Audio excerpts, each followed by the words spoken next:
Hello, नमस्कार, जय Hind and a very warm welcome to civil staff Himachal. So recently जो आपका Himachal Pradesh public service commission ने एचपी अलाइड मेंस का एग्जाम कंडक्ट किया है, आज के सेशन में हम उसी एग्जाम के बारे में बात करने वाले हैं। एंड हम ये भी देखेंगे साथ में कि सिविल स्टाफ के जो वैल्यू एडिशन कोर्स है, टेस्ट सीरीज है, कहां से डायरेक्टली जो इनडायरेक्टली क्वेश्चन जो है डायरेक्टली एंड इनडायरेक्टली जो है वो कमीशन के द्वारा जो है ऑलमोस्ट वैसे ही पूछे गए हैं। तो हमारा कंटेंट का जो कवरेज रहा है that is almost complete, that is almost 100%। तो चलिए स्टार्ट करते हैं आज का हमारा सेशन। इकोनॉमी वाले सवाल जो है इसमें हम डिस्कस करने वाले हैं। तो पहले देखिए, जैसे ये जो क्वेश्चंस थे 1 to 16 वाले जो 8 मार्कर क्वेश्चंस थे फॉर 150 वर्ड्स, इसमें जो क्वेश्चन नंबर 9 था, analyse the impact of India's demographic dividend on its economic growth and how can India capitalise on this demographic advantage for sustainable economic development. ये पहला सवाल था आपका। अब ये देखिए, जो हमारा वैल्यू एडिशन कोर्स था इस बार 2024 वाला, उसमें हमने सिमिलर लाइंस पे क्वेश्चन डिस्कस किया था। Demographic dividend for Indian economy is a limited window opportunity. Examine the issues India has to face due to the shift in its population structure. What steps has the government taken to address them?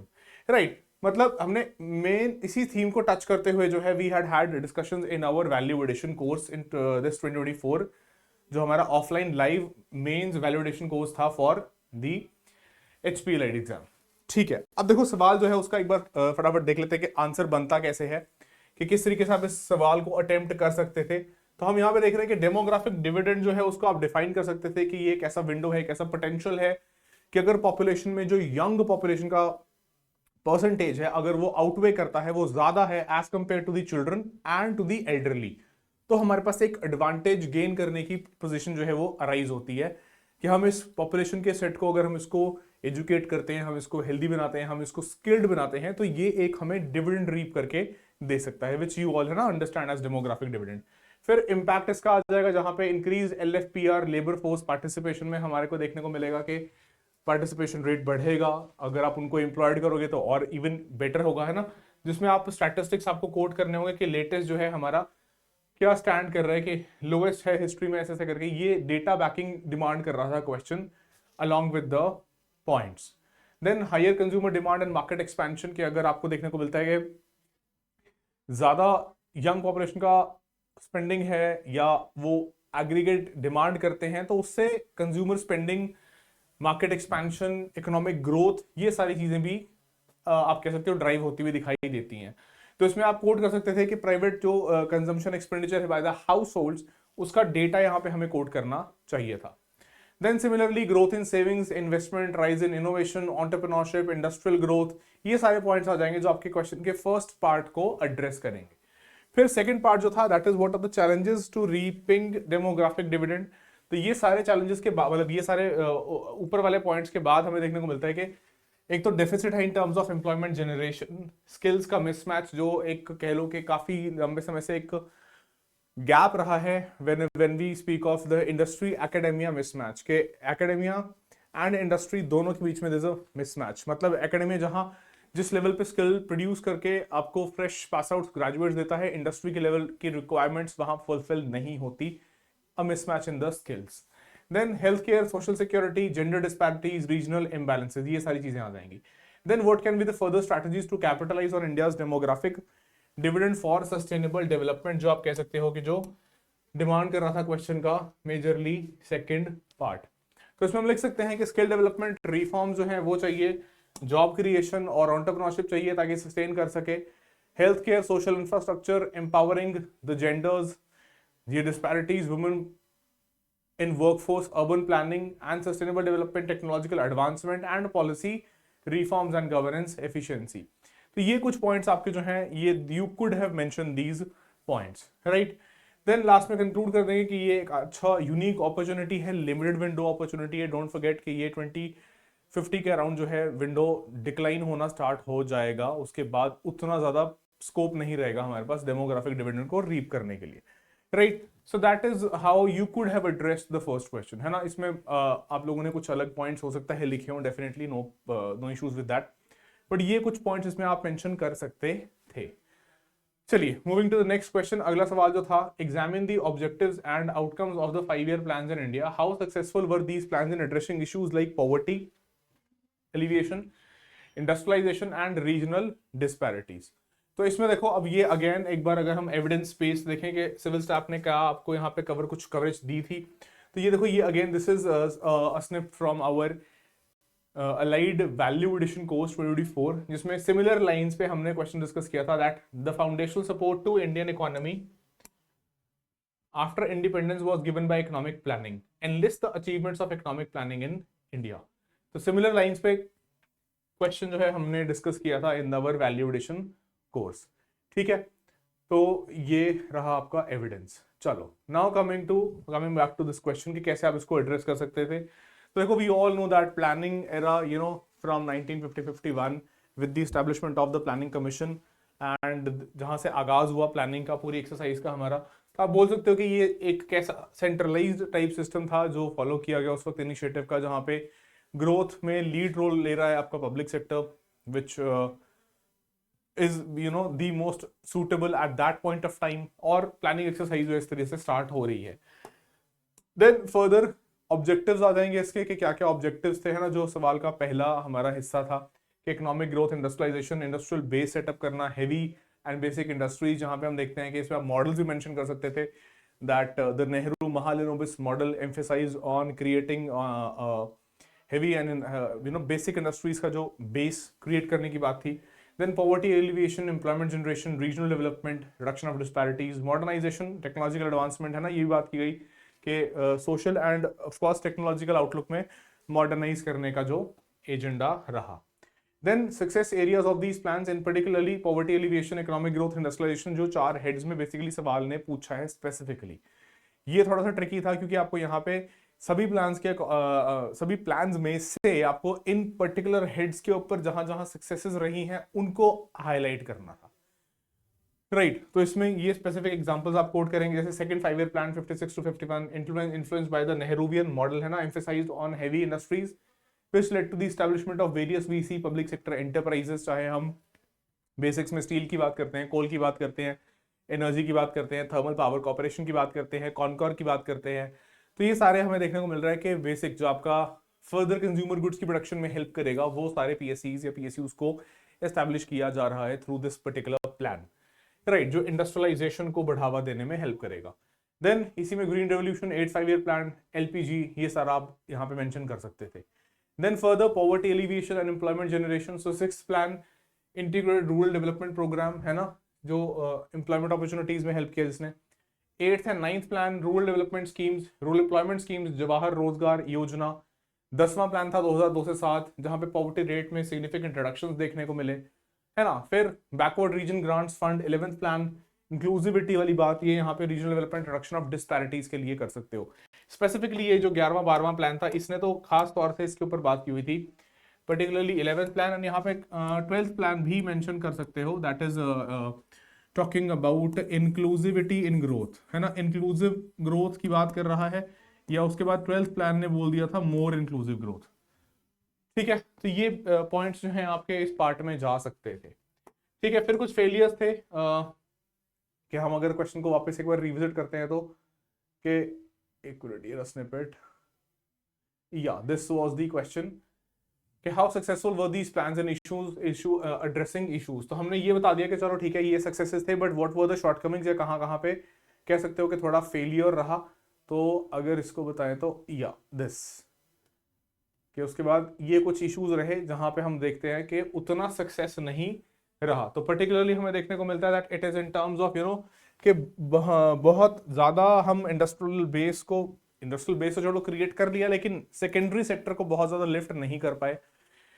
Red tapism, bureaucratic inefficiencies, public sector का बहुत ज्यादा dominate करना, over regularise कर देना या over regulate कर देना, kind of choke hold कर देना, जिसकी वजह से प्राइवेट सेक्टर उतना ग्रो नहीं कर पाया जो एलपीजी के बाद हमें देखने को मिलता है हुआ, पर्टिकुलरली, है ना, अगर एलपीजी से कंपेयर करें तो। Then certain states like Bihar, Orissa, MP, they were lagging behind, and साथ साथ literacy, health care, per capita income में भी हमें डिस्पैरिटीज क्रिएट होती हुई दिखाई दे रही हैं across various regions in the country, right. So these were the few you can say shortcomings जो इस क्वेश्चन में जा सकती थी, ठीक है। चलिए then moving to the next question, अगला सवाल। अब ये देखो, ये जो सवाल आए हैं हमारे पास 2, ये सवाल है हमारे पास जो आपके 12 मार्कर्स हैं, दीज आर 12 मार्क्स, जो एचपीपीएससी में क्वेश्चन नंबर 19 था। while defining sustainable development explain the measures to achieve it in the Indian context। अब ये देखो, ये हमारा जो हम क्लासरूम प्रोग्राम हमारा फाउंडेशन कोर्स होता है, तो क्लासरूम प्रोग्राम जो हमारा फाउंडेशन कोर्स होता है ऑफलाइन ऑनलाइन बोथ मोड्स में रन करते हैं, उसमें हमने कॉम्प्रिहेंसिवली इस टॉपिक को कवर किया है। We have discussed the concept of sustainable development, we have discussed it in the Indian context, we have also discussed the global sustainable development report by UNDP, and also we have discussed the SDG India Index by the NITI Aayog. तो हमने इसको काफी comprehensively cover किया था वहां से भी, and ये इसके अलावा टेस्ट सीरीज के सवाल में भी मौजूद था जो अमन मैम ने आपके साथ डिस्कस ऑलरेडी कर लिया हुआ है। ठीक है, तो ये देख लो, ये क्लासरूम स्निपेट्स है हमारे पास। Again it is all evidence based, nothing here being claimed just from thin air। so ये सस्टेनेबल डेवलपमेंट का concept. Then further we also had discussions with respect to India goal wise analysis कि हर एक specific goal, सारे के सारे 17 goals पे how has India been performing, where do we stand, what is the present status and what challenges do we face, कि status challenges क्या है and what are we doing about it, कि क्या scheme जो है हम implement कर रहे हैं। So we have had a thorough analysis, a comprehensive analysis on all the goals. ठीक है, तो ये आपका कंटेंट डेफिनेटली वहां पे काम आया होगा जिन्होंने हमारे साथ तैयारी की हुई है, right. So then India and sustainable development के इंडिया के स्पेसिफिक अगर बात की जाए कि इंडिया के क्यों, why is it said that India holds the key for the world to achieve sustainable development, कि अगर हम इसमें कंपैरिजन भी देखते हैं तो out of across the world, be it high income countries or the entire world put together, India is still on track on achieving sustainable development goals much ahead of the rest of the world or even the high income group of countries। ठीक है, तो वो हमने particularly इस context में भी discuss किया हुआ है कि इंडिया के कंटेक्स्ट में क्या बात है। देन मूविंग टू कि हमने sustainable development report 2024, this also we have spoken of in our foundation course, status of SDGs for India, कहाँ पे हम वर्स, कहाँ पे लिमिटेड, कहाँ पे ऑन ट्रैक प्रोग्रेस दिखा रहे हैं as to all these goals। Then NITI Aayog का SDG India Index, so that is basically we are putting out evidences, हम जो है एविडेंस, तथ्यों के आधार पर, हम एविडेंस के बेसिस पे हम जो है बात कर रहे हैं यहाँ पे, we are not just making claims out of thin air. चलो, सो इस सवाल का अगर हम आंसर देखते हैं एक बार, तो ये बिल्कुल सिंपल ही था कि आपको सस्टेनेबल डेवलपमेंट जो आपका स्टैंडर्ड डेफिनेशन है, you could have very well used that definition, उससे आप स्टार्ट कर सकते थे। then further measures to achieve sustainable development in India, ये सारे पॉइंट जो ऊपर हमने कवर किए लेक्चर्स में, ये सेम पॉइंट्स हैं, वही आप यहाँ पे लिख सकते हैं। एंड अब अगर सस्टेनेबल डेवलपमेंट से रिलेट करते हुए बात की जाएगी तो आप उसको इस पार्ट में यहाँ पे एड्रेस कर सकते थे कि अलग अलग कौन कौन से स्कीम्स जो हैं we are running. So this is how you could have addressed this particular question. चलो, फिर इसके बाद देखो, जो एक सवाल और था हमारे पास, अगेन 12 मार्कर, आखिरी सवाल जो था, इसके ऊपर भी हमारे पास एविडेंस है कि हमारे ये जो मेंस वैल्यू एडिशन कोर्स था उसमें हमने सिमिलर थीम, सेम थीम पे कई तीन सवाल डिस्कस किए थे डिफरेंट टाइप्स के। ऑल्दो थीम जो है वो micro small and medium enterprises ही था, एंड प्लस टेस्ट सीरीज में इसके डायरेक्ट क्वेश्चंस पूछे हुए हैं हिमाचल प्रदेश के कॉन्टेक्स्ट में, जो I think I again refer to doctor Aman ma'am, उन्होंने आपके साथ ऑलरेडी डिस्कस किया हुआ है एक वीडियो में। चलो, तो सवाल जो कमीशन ने पूछा है, it was question number 20, again 12 marker, examine the role of small and medium enterprises. अब ये यहाँ पे I will make it very clear कि हमने MSME as a theme use किया था, इन्होंने small and medium enterprises SMEs के ऊपर सवाल पूछा है। In Himachal Pradesh economic development, what challenges do SMEs face and what policies can support their growth. ठीक है, तो अब देखो, what I am saying is that on similar lines, on similar theme क्या है हमारा, थीम तो सेम है इनफैक्ट, एंड सिमिलर लाइंस पे क्वेश्चंस हमने डिस्कस किए हुए हैं अपने सेशंस में, micro small and medium enterprises, right. जैसे ये फर्स्ट जो आपको यहाँ पे स्निपेट दिख रहा होगा, this is from our value addition course, that MSMEs are one of the main engines of for Indian economy, yet they continue to face enormous challenges। What is the significance of the MSME sector and discuss the challenges they face and initiatives to address them। ठीक है, the first thing। then उसके बाद एक और similar question, ये वाला, हाँ, ये एक और दूसरा क्वेश्चन आ गया सिमिलर थीम पे, सिमिलर लाइंस पे, MSMEs can play vital role in economic growth, mention the steps taken to improve the conditions of MSMEs across the country. ठीक है, ये दूसरा सवाल उसी थीम पे। तीसरा सवाल देखो जो हमने इसमें डिस्कस किया था, again on the same very same theme, ये हमारा 5th लेक्चर का पार्ट था, जो 5th लेक्चर था उस सीरीज का। Explain the key features off ramp and MSME team initiative, ये दो स्कीम्स हैं जो आपका बेसिकली किससे रिलेटेड है, एमएसएमई से ही रिलेटेड हैं। तो we have had ample discussions और टेस्ट सीरीज में भी सवाल था। चलो great, now coming to take a look at how you could have address these question. तो देखो, एक तो अभी वैसे बजट के अकॉर्डिंगली आपको रिवाइज्ड डेफिनेशन इसके अंदर लिखनी चाहिए थी कि जो 2025-26 का यूनियन बजट है उसमें गवर्नमेंट ने नई डेफिनेशन जो है वो प्रपोज कर दी हैं, जो 1 अप्रैल 2025 से with effect from that they will be enforced. So ये थ्रेशोल्ड रिवाइज करके 2.5 crore to 10 crore, 25 crore to 100 crore and 125 crore to 500 crore, micro, small and medium. तो आप चाहे इसमें स्मॉल एंड मीडियम को डिफाइन कर सकते थे depending upon the need of the question, है ना। फिर हिमाचल के कंटेक्स्ट में यहाँ आ जाएंगे हम डायरेक्टली कि एसएमई जो है वो एक क्रूशियल रोल प्ले करती हैं, चाहे इंप्लॉयमेंट जनरेशन है, इंडस्ट्रियल ग्रोथ है, रूरल डेवलपमेंट है एंड एक्सपोर्ट्स है। तो ये इन्हीं सेक्टर्स के या इन्हीं पॉइंट्स के cross you could have further elaborated कि employment generation approximately 3 lakh people, industrial growth, manufacturing, tourism, agriculture, horticulture, export contribution, ये सारे आ जाएंगे हमारे पहले पार्ट के पॉइंट्स।